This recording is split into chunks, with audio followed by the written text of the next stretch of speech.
ça va être les premiers entretiens qu'on va aborder ce matin avec deux invités. Je vais demander à Jean Viard de nous rejoindre et à Thibaut Verbiest, avocat. Voilà, je vais vous demander à tous les deux de me rejoindre ici. Jean Viard, sociologue, directeur de recherche au CNRS. Et Thibaut Verbiest, vous êtes avocat. Bonjour, je vous laisse vous installer. Thibaut Verbiest, vous publiez un livre qui s'intitule « Un nouvel Internet est-il possible ?» Et puis vous, Jean Viard, vous publiez « La révolution que l'on attendait est arrivée ». C'est un peu un état des lieux de la situation territoriale française, à l'aune de la pandémie, évidemment, en tant que prise de conscience d'une évolution qui était déjà en marche. Vous nous dites « Nous venons de vivre l'aventure la plus humaniste de l'histoire humaine ». Alors, est-ce que le monde d'après s'annonce encore plus humaniste, selon vous? Vous pouvez parler debout, mais avec un micro. Vous pouvez. Ça aurait été plus sympathique si on restait ensemble ici. Mon papier. Bon. D'accord. Je préfère avoir mes feuilles. Bon, alors, le mieux, c'est que vous soyez à l'aise. Moi, chacun ses petites manies. Mais alors, dans ces cas-là, je vous reprends le micro et vous parlez avec les micros. Je pense que voilà. Là-bas, ça va être plus simple. Bonjour. Voilà, on va y arriver. Non, excusez-moi, mais parce que j'ai besoin de papier. Depuis le début de la pandémie, j'ai observé tous les jours ce qui se passait.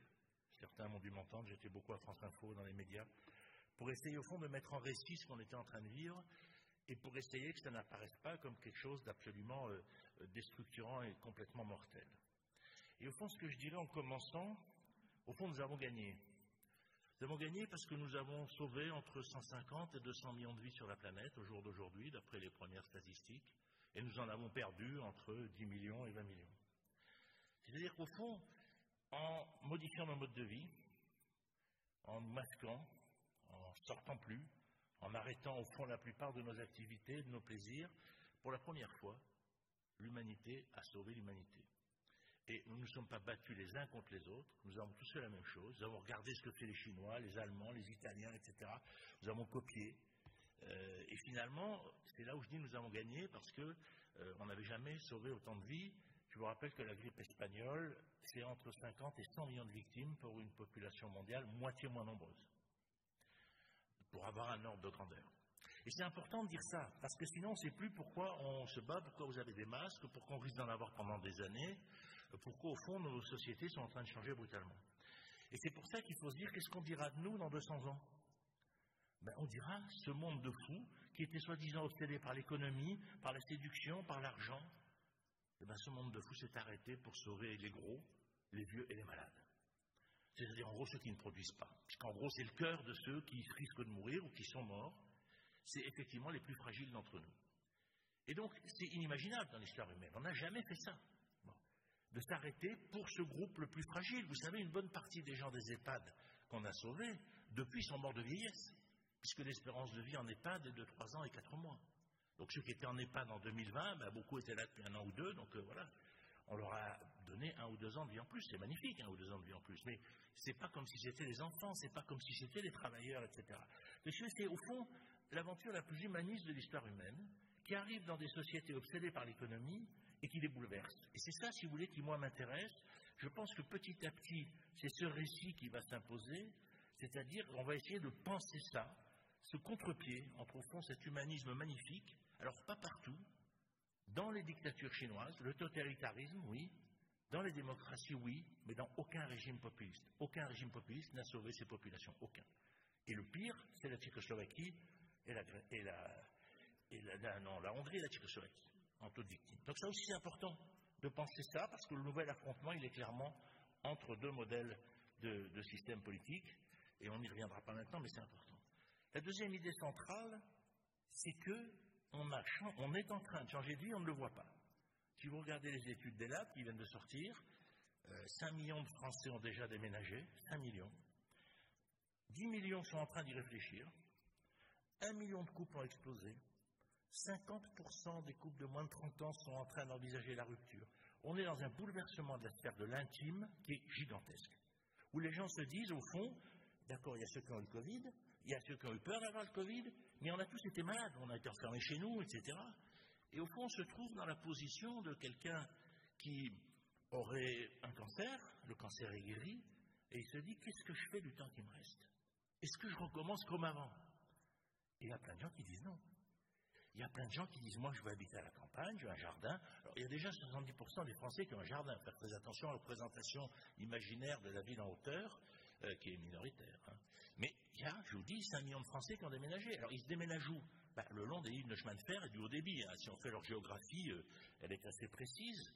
Les couples qui sont séparés, 1 million de couples. Mais 1 million de couples, ça fait 4 millions de personnes, à peu près. 2 enfants par couple, etc. Vous voyez, on est dans... Et puis il y a 2,5 millions, presque 3 millions de salariés qui ont démissionné en disant, au fond, quel est le sens de mon travail? Il n'y en a pas. Qu'est-ce que je fais? Pourquoi je fais ça? À quoi ça sert à la société? Et à quoi ça sert pour les enjeux de demain? Donc, on est dans cette vague. On est au milieu d'une vague. Alors, à cette vague, elle peut, d'un côté, certains qui disent, je vais me séparer, peut-être ne se sépareront jamais.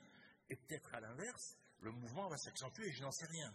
Mais disons qu'on est au milieu d'une vague de changement social, et pour vous donner une image, moi je dis c'est mai 68 puissance 100. C'est ça ce qu'on est en train de vivre. C'est une rupture dans les mentalités, une rupture dans la culture, et donc on va bien voir ce qui se passe.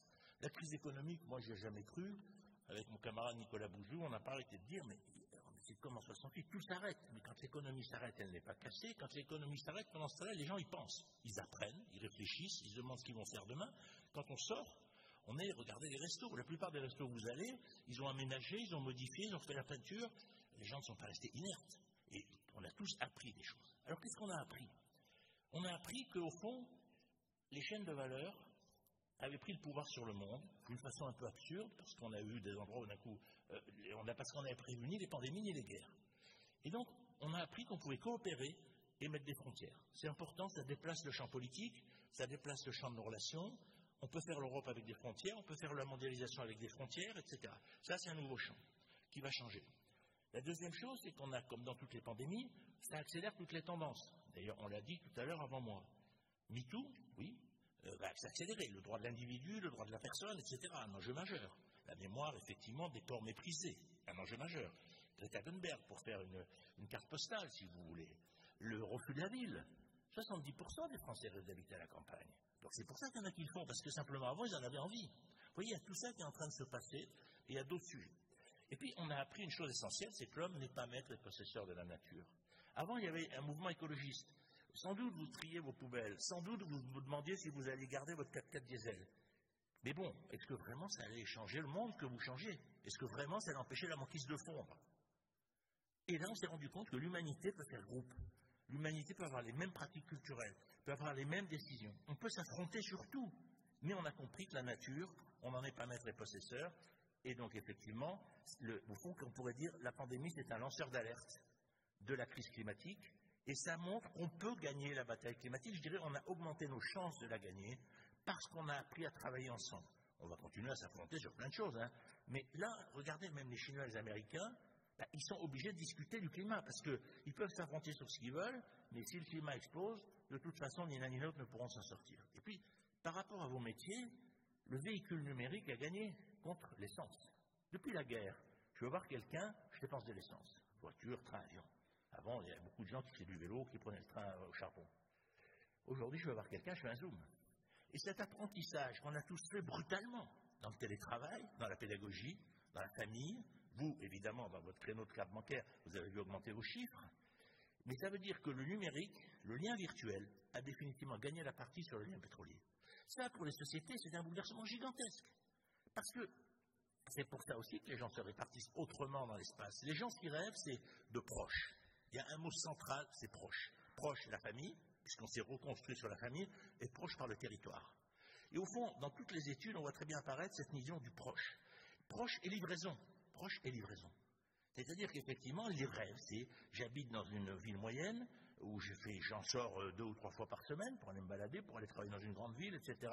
Et puis je me fais livrer le travail, le télétravail, les objets, 21 millions de Français sur Amazon, vous évidemment les cartes bancaires. Vous voyez, ça va entraîner tout un nouveau rapport au territoire extrêmement intéressant. Et puis, il y a une nouvelle lecture du social qu'on a tous vue et qu'il ne faut pas perdre de vue. Qu'est-ce qu'on a vu pendant la pandémie? Pas les groupes sociaux habituels. On a vu qu'il y avait 3 groupes sociaux dans cette société. Il y a les gens qui ont tout le temps travaillé, les gens du care, les gens du service, les hôpitaux, bien évidemment, les grandes surfaces, les commerces, tout cela, ils ont travaillé tout le temps, les paysans.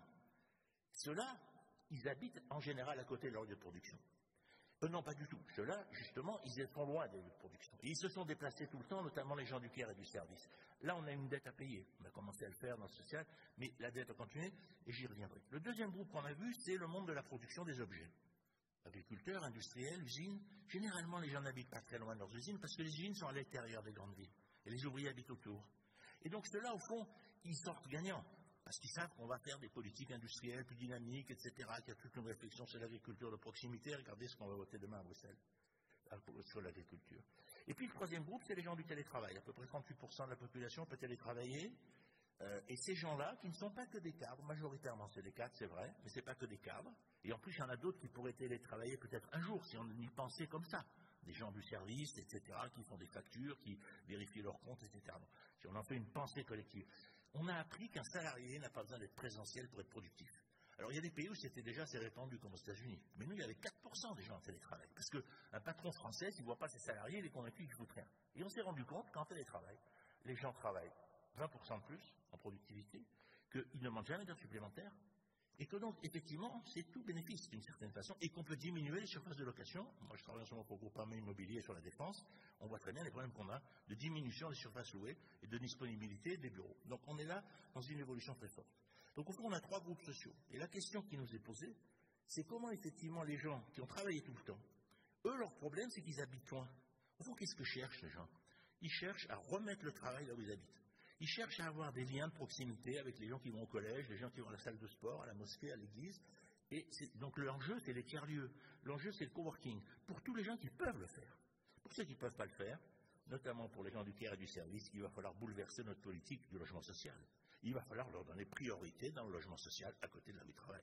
Il va falloir que l'infirmière et un HLM, si elle le veut juste en face, l'institutrice, le policier, etc., il faut repenser la spatialité des milieux populaires. Et ça, c'est un enjeu gigantesque, évidemment, pour faire société. Donc voilà, c'est ça, si vous voulez, le fond des changements qui sont là, qui ne font que commencer, et retenez ce couple proche, local, livraison. Et à mon avis, ça définit, d'ailleurs, les gens qui se déplacent dans l'espace, ils vont où? Ils ne vont pas là où on est allé depuis 30 ans.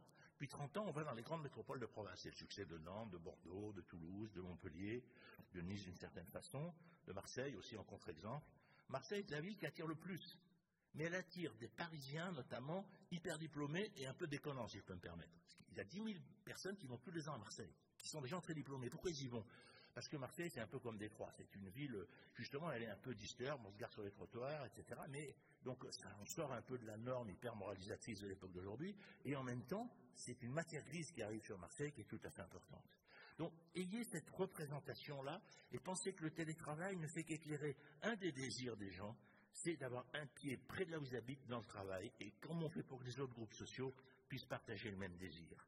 Alors en matière de territoire, pour aller vite, qui est votre sujet bien souvent, au fond on a deux territoires. On a les métropoles, une dizaine de vraies métropoles, 15 pour faire plaisir aux élus locaux. Les métropoles c'est quoi? C'est là où la densité de la toile croise la densité des cerveaux qui décident, les artistes, les intellectuels, les universitaires, les chefs d'entreprise, les financiers et les politiques. Au fond c'est ça une métropole, c'est le physique qui croise le numérique. Et ce qu'on a appris pendant la pandémie, c'est qu'on peut très bien avoir un pied dans la métropole sans y habiter. C'est pour ça que les gens se déplacent. Ils gardent leur pied dans la métropole, ils gardent leur salaire dans la métropole. Mais ils habitent loin, ils vont à Tours, ils vont à Mortagne-en-Perche, ils vont à Reims, ils vont là où ils n'allaient pas forcément, dans des villes qui sont moins chères que les villes de la période précédente. Et puis, de l'autre côté, on a 52% de terres agricoles et 30% de forêts. Ça, c'est la réserve écologique de la France de demain. C'est là qu'on va construire le modèle écologique national autour, effectivement, de l'agriculture, des forêts, de la biomasse, de la capacité à produire de l'énergie, de la nourriture, du vêtement. On a ces deux couples. Et au fond, les gens, ils habitent entre les deux. Vous savez, en France, on a construit 16 millions de maisons avec jardin. Et il y a 12 millions d'appartements. Il faut avoir les chiffres dans la tête. Et les 12 millions d'appartements possèdent 3,5 millions de résidences secondaires, en gros, pour donner des ordres de grandeur, qui sont généralement utilisés par au moins les parents des enfants. Donc vous avez deux façons d'habiter en France, la maison et le jardin, dont une partie c'est celle des Gilets jaunes, on l'a vu, c'est-à-dire les milieux populaires qui est en révolte, notamment par mépris.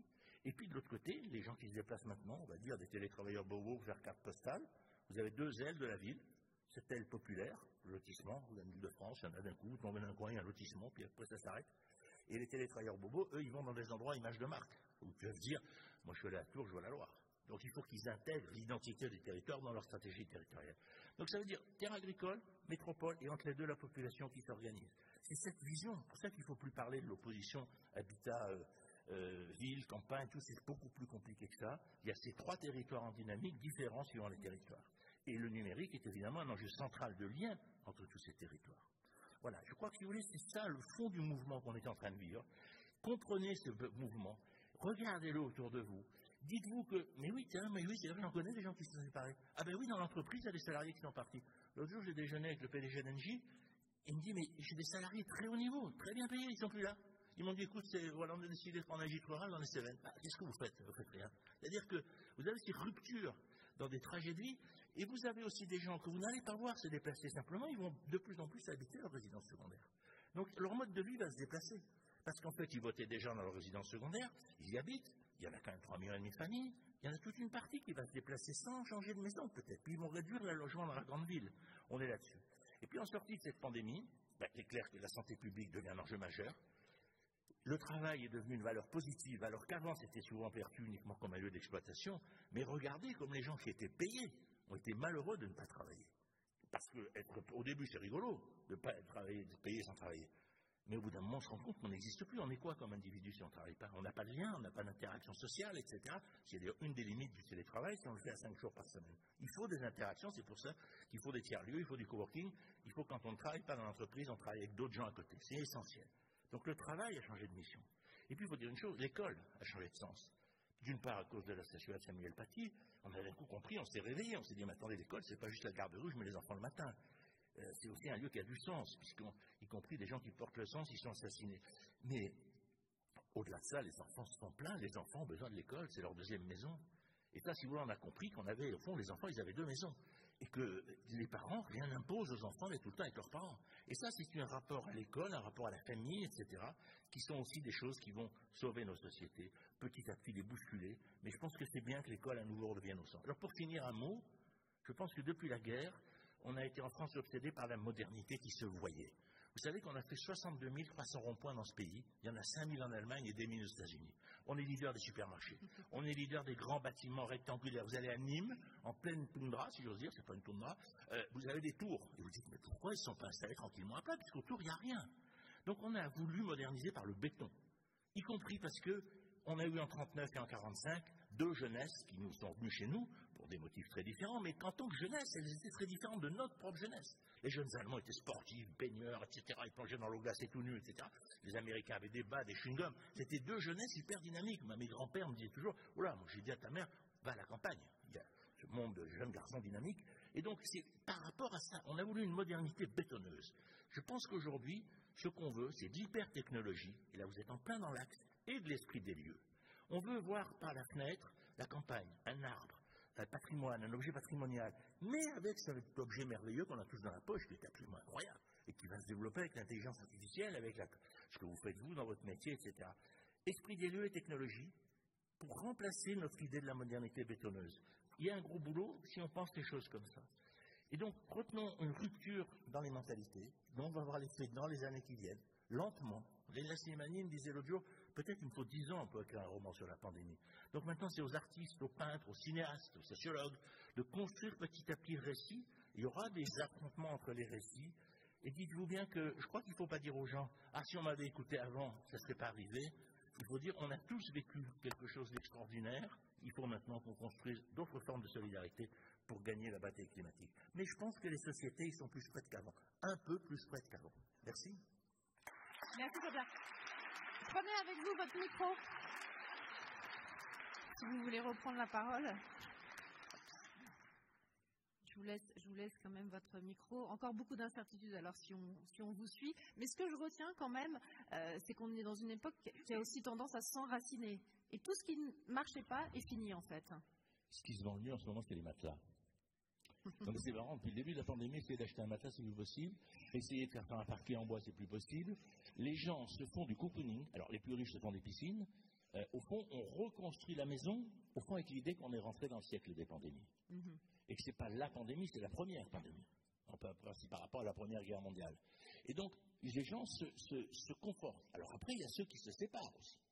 Donc, soit on se comporte, soit ça explose. On est sur ces 2 modèles. Et donc, effectivement, c'est là où je dis le proche reprend de la valeur, mais aussi parce qu'on a changé d'habitude. Est-ce qu'on est obligé d'aller au cinéma? Mais au fond, ces films, ils sont assez emmerdants, on n'est pas obligé d'y aller. C'est pareil pour le théâtre. Est-ce que c'est vraiment amusant? J'allais au théâtre parce que ça fait bien, ou j'allais au théâtre parce que je suis passionné? Je prends ces deux exemples parce que les salles sont en partie vides. Peut-être qu'on n'ira plus au théâtre autant. Peut-être qu'au fond, le spectacle... Donc on perd un peu le sens quand même, la notion de convivialité. Non, mais oui, mais on la réinventera. Mais je veux dire, ça casse des positions acquises, notamment dans le monde de la culture, et il faut aussi les regarder en interrogation. C'est-à-dire, effectivement, si je prends la culture, mais on pourrait prendre d'autres champs, les pratiques sociales vont changer. Alors, il y a des champs où c'est évident sur les bagnoles. Bon, c'est évident que là, d'ailleurs, les gens ne savent plus quoi acheter parce qu'on ne voit pas où on va. Mais, si vous voulez, plus fondamentalement, le lieu reprend de l'importance. Avant, il y avait des classes sociales. En gros, on les voyait. C'était aussi des territoires, les banlieues rouges, etc. Aujourd'hui, l'essentiel des gens habitent à côté des villes. Il y a 16 millions de maisons avec jardin que j'ai décrites, sont évidemment pas dans les centres-villes. Et donc, au fond, ils sont d'un lieu et au fond d'un niveau de revenu. C'est pour ça que ça a changé quelque part. Regardez les Gilets jaunes. C'était qui les Gilets jaunes? C'était des gens, des milieux populaires en ascension sociale, par le double emploi féminin. Leur mère ne travaillait pas, leurs femmes étaient salariées la plupart du temps, ils avaient 2 salaires. Qu'est-ce qu'ils ont fait? Ils ont acheté une petite maison en fonction du prix du terrain et de la distance à l'autoroute. Ils n'ont pas dit je vais habiter à Méru, ils disent je suis à 1 heure de Paris. C'était des gens de l'extérieur de la société. Et un jour on leur a dit non mais les mecs ça ne va pas, votre maison n'est pas isolée, on les a méprisés, ils se sont révoltés. Et là on a une deuxième aile de la ville qui se construit. Et parce que les gens veulent avoir des lieux, ils veulent avoir des enracinements, et je pense si vous voulez qu'on passe au fond pour faire caricature des classes sociales au territoire, c'est un peu caricatural parce que c'est plus complexe que ça, dans la hiérarchie de nos appartenances. Qu'est-ce qu'on n'a pas su apprendre selon vous? Si vous voulez, ça nous fait réfléchir notamment sur la structure de l'État français, parce qu'on a bien vu qu'on est à la fois comme des gamins qui râlons et on obéit comme des soldats. Donc c'est quand même assez contradictoire. Il suffit que le président nous engueule et on court tous se faire vacciner. Quelque part, c'est un peu débile pour des gens comme nous qui sommes plutôt, on pourrait dire... Donc si vous voulez, on n'est pas forcément fiers. Puis je vais vous dire une chose, on est le seul pays du Conseil de sécurité qui n'avons pas trouvé de vaccin. Si vous voulez, attendez, la fierté scientifique française, la fierté du monde de la santé, tout ce qu'on disait sur l'hôpital. Rappelez-vous le début de la pandémie, ça a explosé en Italie. On a rigolé, les Italiens évidemment, les genres d'hôpitaux, c'est le bordel. Bon, après, et puis maintenant c'est les Allemands. On est quand même un peu contents, ils ont plus de malades que nous, ça veut dire finalement les Allemands ne sont pas tellement bons. Si on regarde comme les archétypes culturels à l'heure depuis le début de la pandémie, c'est fascinant. Moi je crois qu'on a appris, effectivement, moi je suis très frappé par le fait qu'on n'a pas trouvé de vaccin, qu'on est le seul pays du Conseil de sécurité. Je veux dire, quelque part, notre arrogance scientifique, il faut... Alors que les scientifiques ont été merveilleux. 276 laboratoires ont trouvé des vaccins, ils continuent à chercher des médicaments. C'est inimaginable ce qu'on a fait. Donc, rabattons un peu notre caquet. À une époque où l'hypertechnologie, justement, va être importante. Thibaut Verbiès, partagez-nous maintenant, à votre tour, votre vision du monde d'après. On a notamment entendu tout à l'heure le gouverneur de la Banque de France qui parlait de la diversification des actifs, avec l'apparition de cryptoactifs qui veulent devenir des actifs de monnaie. Ce monde d'après, selon vous, est-ce qu'il sera celui des crypto-monnaies et celui des NFT, dont vous êtes un des spécialistes en tant que juriste? Alors, vous avez déjà prononcé un gros mot, NFT. On va peut-être déjà définir ce que c'est, parce que je ne suis pas sûr que tout le monde le sache. Tout à fait. Et alors, est-ce que je peux rester assis? Oui, vous pouvez rester assis. Merci. Oui. Vous restez avec nous un petit peu, Jean Viard. Vous restez un petit peu parce quand que même j'avais parlé avec de nous. sociologie, c'est dommage. J'avais parlé de sociologie, justement. Ouais. Alors, le NFT, c'est un terme anglais, un acronyme anglais qui veut dire non-fungible tokens, donc des jetons non fongibles dans la traduction française. Et un token, c'est un jeton qui est inscrit sur une blockchain, comme Bitcoin par exemple, et qui a la caractéristique d'être unique. Donc est attaché à ce jeton un fichier numérique qui est rendu unique par la blockchain. Et donc ça permet notamment de faire de l'art numérique, ce qui était jusqu'alors impossible. L'art numérique n'a jamais vraiment existé, parce qu'il est reproductible à l'infini. Par définition, un fichier numérique est reproductible à l'infini. Mais grâce à cette technologie, on peut le rendre unique. Et donc, quand vous avez une œuvre picturale dans votre salon, vous savez qu'elle est unique. Ça peut être un faux, mais c'est pas évident de faire des faux parce que c'est les experts pour pouvoir le détecter. Et on n'avait pas ça avec l'art numérique. Donc, c'est créé sur ces derniers mois un marché qui est vraiment en pleine explosion et qu'on appelle d'ailleurs le marché des NFT. Alors, c'est intéressant parce que c'est un air de déjà-vu dans la crypto, parce qu'on a connu déjà des périodes d'explosion comme ça, avec un marché qui s'affole, et ça c'est le premier élément qui est intéressant d'un point de vue sociétal, c'est un élément de spéculation. On associe souvent à la crypto cette dimension spéculative et qui est une réalité, et on le voit avec les NFT. C'est plus intéressant avec les NFT parce qu'il y a une dimension artistique. Donc les NFT, on le voit bien, c'est un marché qui double en taille chaque mois, il y a une sorte de folie collective qui s'est emparée, mais cette folie collective elle est liée clairement à l'esprit de lucre et donc la volonté de plus en plus de personnes de faire de l'argent rapidement. Et donc achètent des objets numériques qui sont aussi d'ailleurs des ovnis juridiques, des objets numériques, pas tellement dans le but d'être un collectionneur, ce qui serait le cas dans l'art physique, mais ce n'est pas vrai vraiment non plus, parce qu'il y a aussi évidemment de la spéculation dans l'art physique, ça a toujours existé, mais ici ça prend des proportions d'un point de vue sociétal assez impressionnantes. Et donc, c'est la première question ici en tant qu'avocat qu'on se pose, ou le régulateur, l'AMF, en France, qu'elle devra se poser, comme elle s'est posée il y a quelques années, il y a maintenant 3-4 ans, avec un autre phénomène qu'on a connu et que peut-être vous en souvenez, on en parle moins, mais c'est ce qu'on appelait à l'époque les ICO. Donc, c'était des levées de fonds où on vendait des tokens, qu'on appelait des tokens d'usage, dans le but de financer des startups sur la blockchain. Et tout ça avait un parfum d'investissement. Et l'AMF a dû se saisir du sujet parce qu'elle voyait bien qu'il y avait des milliers de Français qui investissaient dans ces ICO. C'était un ovni juridique. Qu'est-ce que je fais avec ça? Et ça ne rentrait pas dans une case de la loi. Et ça, c'est un peu embêtant quand même, parce que pour un régulateur, c'est embêtant. Un régulateur, il n'aime pas ne pas pouvoir réguler lorsque ça a le parfum de la régulation, mais sans que ça rentre dans les cases. Ils se sont impuissants, ils n'aiment pas ça. Il est là pour protéger l'investisseur et c'est normal. Et il a fallu adopter une nouvelle loi, qu'on a dans la loi Pacte, avec un nouveau régime sur les ICO, un peu hybride, un peu imparfait, mais quand même. Voilà. Donc, et donc là, ce sont les mêmes questions qui se posent avec les NFT. On retrouve un peu la même spéculation, oui. Le même côté un peu Far West aussi. Pour l'instant, il n'y a pas de base, de règles juridiques, de réglementation. Oui, mais alors, ce qui est particulier avec les NFT, c'est qu'il y a une dimension artistique qu'on n'avait pas avec les ICO, où là, clairement, c'était un moyen de lever des fonds. Donc, c'était assez clair qu'on était dans un cadre proche de celui d'une levée de fonds classique. C'est simplement qu'on ne vendait pas des actions ou des obligations, on vendait autre chose, ok. Mais c'était bien dans le but de lever des fonds, on faisait un appel public à l'épargne. Donc, c'était assez évident qu'il fallait réguler. Ici, on est souvent dans un contexte artistique, c'est-à-dire ce sont des artistes qui s'expriment artistiquement via cette technologie et en pouvant alors vendre leur œuvre numérique dans des conditions qui sont proches de celles de l'art physique. Donc c'est intéressant d'un point de vue pour l'art, pour le marché de l'art, c'est super intéressant. Et ça ouvre un champ des possibles extraordinaire. Là, il y a une créativité qui s'est complètement lâchée, mais on a la même question qu'avec les ICO, ça a le parfum quand même de l'investissement.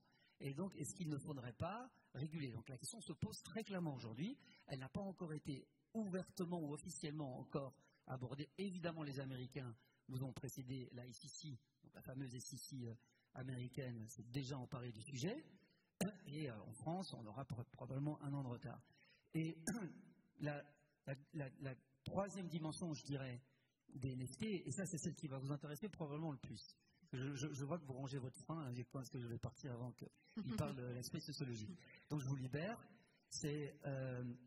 Et là, on rentre un peu dans la science-fiction, mais la science-fiction, elle a lieu aujourd'hui. C'est tout ce monde bouillonnant de la crypto comprend que les NFT, c'est pas uniquement un objet de spéculation, c'est pas uniquement un objet artistique, c'est aussi le futur de l'hypertechnologie. Les NFT seront rois dans ce qu'on appelle maintenant, autre méchant mot, le métavers. Alors vous avez certainement entendu ce nom-là, au moins parce que Facebook l'a annoncé en disant avec la moitié de la planète qui se réjouit, l'autre moitié qui est en plein cauchemar. Facebook va nous sortir un métavers, c'est-à-dire une version 3D. Un métavers, peut-être pour définir. C'est une version 3D de Facebook, voilà, on va dire les choses simplement. Hein. Donc un monde virtuel. C'est une version 3D de Facebook. Ça ressemble à ce qu'on voit dans les films de science-fiction des 10 dernières années, où les gens ont des casques de réalité virtuelle et ils ne font plus la différence entre réel et virtuel. On est là-dedans, on est vraiment là-dedans. Alors dans le cas de Facebook, Facebook vient avec des technologies de type effectivement réalité virtuelle, avec des casques qu'il a déjà, c'est le casque Oculus. Donc, Facebook a déjà plusieurs briques technologiques de son métavers. Donc c'est un monde virtuel où la réalité est reproduite à l'identique. Alors, où la réalité est reproduite le plus à l'identique possible, et y compris, et les technologies existent déjà, et c'est qu'elles ne sont pas encore vraiment généralisées, mais vous aurez, c'est un côté affreux, hein, j'entends bien, hein, mais vous aurez des combinaisons qui vont reproduire les sensations physiques, les 5 sens, etc. Bon, tout ça est en train d'arriver, évidemment. Alors, moi, je ne suis pas un grand fan de ce type d'univers, parce que ça fait 25 ans que je suis dans la technologie, ça fait 25 ans qu'en réalité je me consacre à la défense des libertés dans les univers numériques, on va dire, en commençant par l'Internet il y a 25 ans. Et donc moi, ça m'effraie. Je me suis retiré de Facebook il y a 7 ans, je n'irai jamais sur Instagram. Ça, c'est mon choix de citoyen, même pas de juriste, de citoyen. Et donc, je suis assez effrayé par ça, parce que Facebook, c'est un démiurge dans son univers, c'est le juge suprême de son univers, et décidera de ce qui peut s'y faire et de ce qui ne peut pas s'y faire. C'est exactement, même si beaucoup se sont réjouis, par exemple, des tweets censurés par Twitter de Trump. Je ne suis pas un fan de Trump, attention, mais ça montre bien qu'on a un problème. C'est que ces géants de la tech sont les censeurs de notre démocratie. Et ce sont les envahisseurs de nos vies et les censeurs de notre démocratie. Aussi à la parole et à la démocratie. Imaginez un monde qui ressemble au nôtre et où le juge suprême, c'est un géant de la tech, ça ne peut que faire peur. Alors, à côté de ça... D'où la question de la régulation. D'où la question, évidemment, de la régulation. Mais à côté de ça, il y a un autre phénomène parallèle qui est moins visible, parce qu'il faut être un peu dans la crypto pour ça, et qui est, je dirais, ce qui m'intéresse le plus dans ce monde de la crypto. Ce n'est pas l'aspect spéculation qui m'intéresse. Là, je suis plutôt côté régulateur, il faut encadrer ça. Ce qui est beaucoup plus intéressant, c'est qu'il y a des mondes virtuels qui se créent maintenant sur la blockchain, et qui sont en pleine explosion. C'est intéressant parce que ces mondes-là sont décentralisés. C'est-à-dire qu'il n'y a pas de juge suprême. Ça m'intéresse beaucoup plus. Pourquoi ? Parce que ce sont des mondes comme Decentraland, Sandbox qui est français, monde français, Cocorico, hein, pour une fois, et qui est en pleine explosion. Il y a des millions de gens qui y vont. Et c'est beaucoup plus intéressant parce que s'y crée ce qu'on appelle les communs numériques. Et ça, c'est beaucoup plus intéressant d'un point de vue démocratique. Bien sûr, il y a de la crypto-monnaie parce que c'est le moyen d'échange. Il y a des NFT. Alors les NFT, c'est le moyen de revendiquer la propriété de quelque chose dans ces mondes numériques. Par exemple, à l'extrême, vous pourriez revendiquer la version numérique de Mona Lisa ou de la Joconde dans le métavers. Et là, il n'y a pas le Louvre numérique, il est à moi. Là, il n'y a pas des questions de propriété intellectuelle. Évidemment qu'il y a des questions de propriété intellectuelle. Ici, je prends l'exemple d'une œuvre très ancienne où il n'y a plus de droit d'auteur, si ce n'est la propriété physique du bien qui appartient au musée, et aussi le droit d'auteur sur la photographie officielle. Mais sinon, faire une reproduction de la Joconde, en soi, c'est dans le domaine public, parce qu'il n'y a plus de droit d'auteur lié à l'œuvre elle-même. Et il n'y a plus de droit de reproduction. Et donc, on va se retrouver avec c'est déjà le cas, des gens qui achètent des NFT pour en revendiquer la propriété dans le monde virtuel. Mais ce n'était pas ça mon point, parce que ça, évidemment, ça va créer des problèmes de propriété intellectuelle, d'usurpation classique, je dirais classique. C'est vraiment la notion de commun. On voit ça dans ces univers virtuels, où contrairement à Facebook, on le voit sur WhatsApp, hein, tout appartient à Facebook, en réalité. Vous avez des univers où vous pourrez avoir des éléments privatifs, mais des éléments communs, et qui seront gérés comme des communs. C'est déjà le cas aujourd'hui, où des communautés se réunissent. Et la technologie permet de le faire à travers ce qu'on appelle les smart contracts, les DAO, des organisations autonomes distribuées, où ils gèrent des espaces entiers, des forêts. Là, aujourd'hui, vous avez dans ces espaces virtuels des forêts, et il y a une conscience collective des participants de devoir la gérer comme un commun, et de ne pas répéter les bêtises qu'on a pu faire dans le monde réel. Alors, évidemment, c'est un monde virtuel, il n'y a pas la pollution, etc., qui peut nuire à la santé des gens. Mais il y a là, en tout cas, un espace et un espoir de pouvoir gérer ce monde-là d'une manière meilleure, on va dire, et avec des concepts qui viennent challenger les notions de propriété, les notions d'appropriation, les leçons de domination. Alors, je ne sais pas dans quel sens ça va aller, mais en tout cas, c'est un terrain d'expérimentation qui est très intéressant. Jean Viard, comment vous voyez un peu ce monde hyper technologique? Ça vous passionne ou ça vous effraie? Non, je suis absolument d'accord. Moi, ça me fait penser, vous voyez, longtemps, c'est les religions qui organisaient le monde. Et puis après, on a vu apparaître les États-nations. Et au fond, la politique a pris le pas. Et puis, ce qu'on appelait la politique, en tout cas.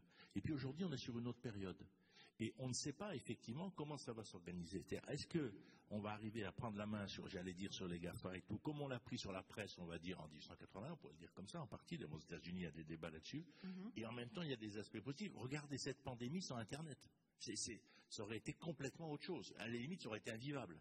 Donc, Internet ressort hyper valorisé. Mais donc, je suis absolument d'accord avec vous. Ça a des effets contradictoires. Est-ce que c'est la fin du politique et la réorganisation?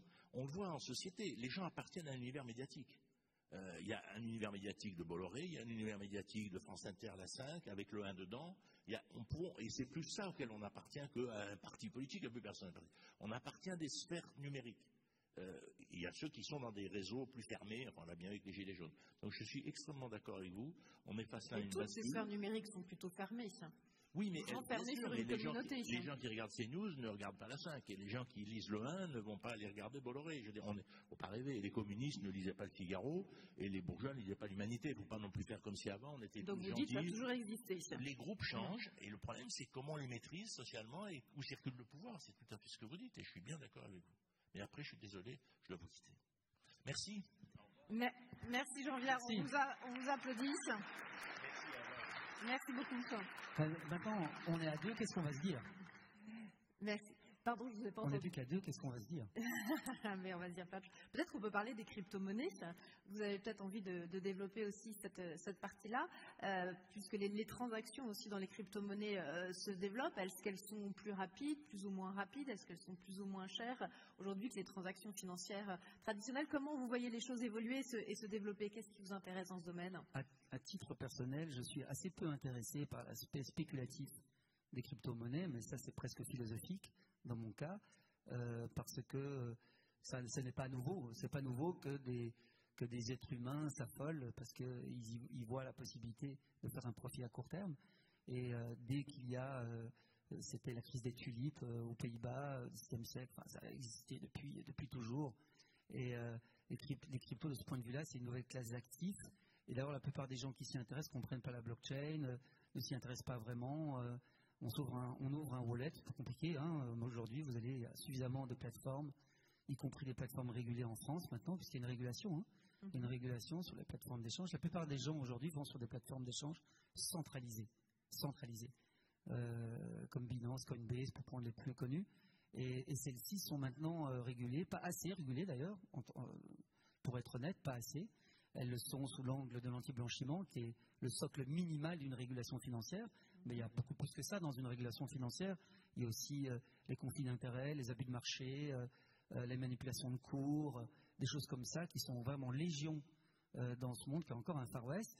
Mais ça, cet aspect-là, moi j'interviens comme juriste là-dedans parce qu'il faut mettre de l'ordre dans tout ça. Et voilà, il faut le faire, évidemment, c'est nécessaire. Mais ce n'est pas philosophiquement ce qui m'intéresse le plus. Ce qui m'intéresse le plus, si on prend uniquement les cryptos comme phénomène, parce que la blockchain c'est plus large que les cryptos.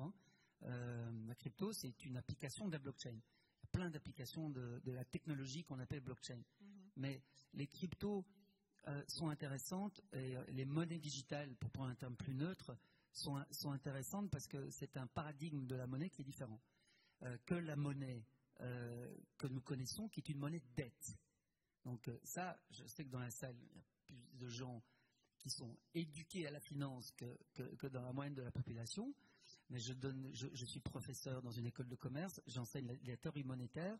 Un étudiant sur 10, après 4 ans d'études, sait comment la monnaie est créée.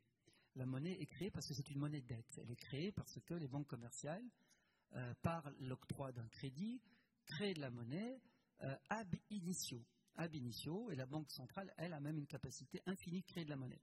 Et donc, il ne se n'est ni adossé à l'or, comme beaucoup de gens le pensent encore, et ce n'est adossé en réalité à rien. C'est la confiance qu'on a dans cette monnaie, et surtout la nécessité ou l'obligation qu'on a d'utiliser pour payer ses impôts.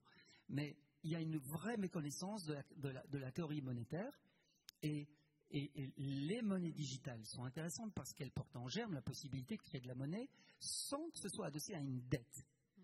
Et il y a des modèles économiques et mathématiques qui montrent que nos crises financières et monétaires, qui sont extrêmement nombreuses depuis 1970, le FMI en a dénombré plus de 500. Donc c'est chronique, c'est vraiment chronique.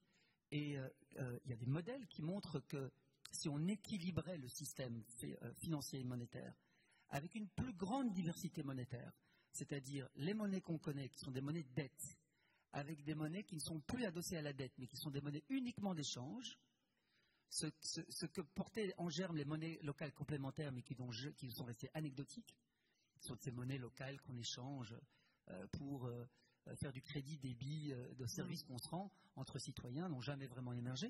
Mais la blockchain, maintenant la crypto, rend ces monnaies globales et donc potentiellement utilisées par le plus grand nombre. Et donc ce que je veux dire, c'est qu'au-delà de l'aspect spéculatif des cryptos, qui est le moins intéressant d'un point de vue sociétal et d'un point de vue systémique, il y a la possibilité de pouvoir équilibrer le système financier avec des monnaies digitales qui sont basées sur l'échange et qui ne sont pas basées uniquement sur la création de dettes et avec toutes les conséquences que l'accumulation de dettes a sur l'économie et sur la société. Plus vous avez de dettes, plus vous devez le rembourser, plus vous devez être dans une croissance à tout prix, etc. On connaît ça, on connaît. Quand vous avez des monnaies digitales qui sont détachées de la dette, c'est un autre paradigme qui ne vient pas remplacer la monnaie dette, non, mais qui vient la compléter et qui vient l'équilibrer. Et ça m'intéresse beaucoup plus. C'est un débat qui est économique, c'est un débat qui est philosophique. Merci beaucoup Thibaut Verbies d'avoir partagé ce matin avec nous votre vision un peu de ce monde d'après et ce qui se développe. Et en guise de conclusion, si je comprends bien, c'est un peu vous insistez beaucoup sur la régulation et pour lutter notamment contre les phénomènes spéculatifs. Merci, je pense qu'on peut vous applaudir.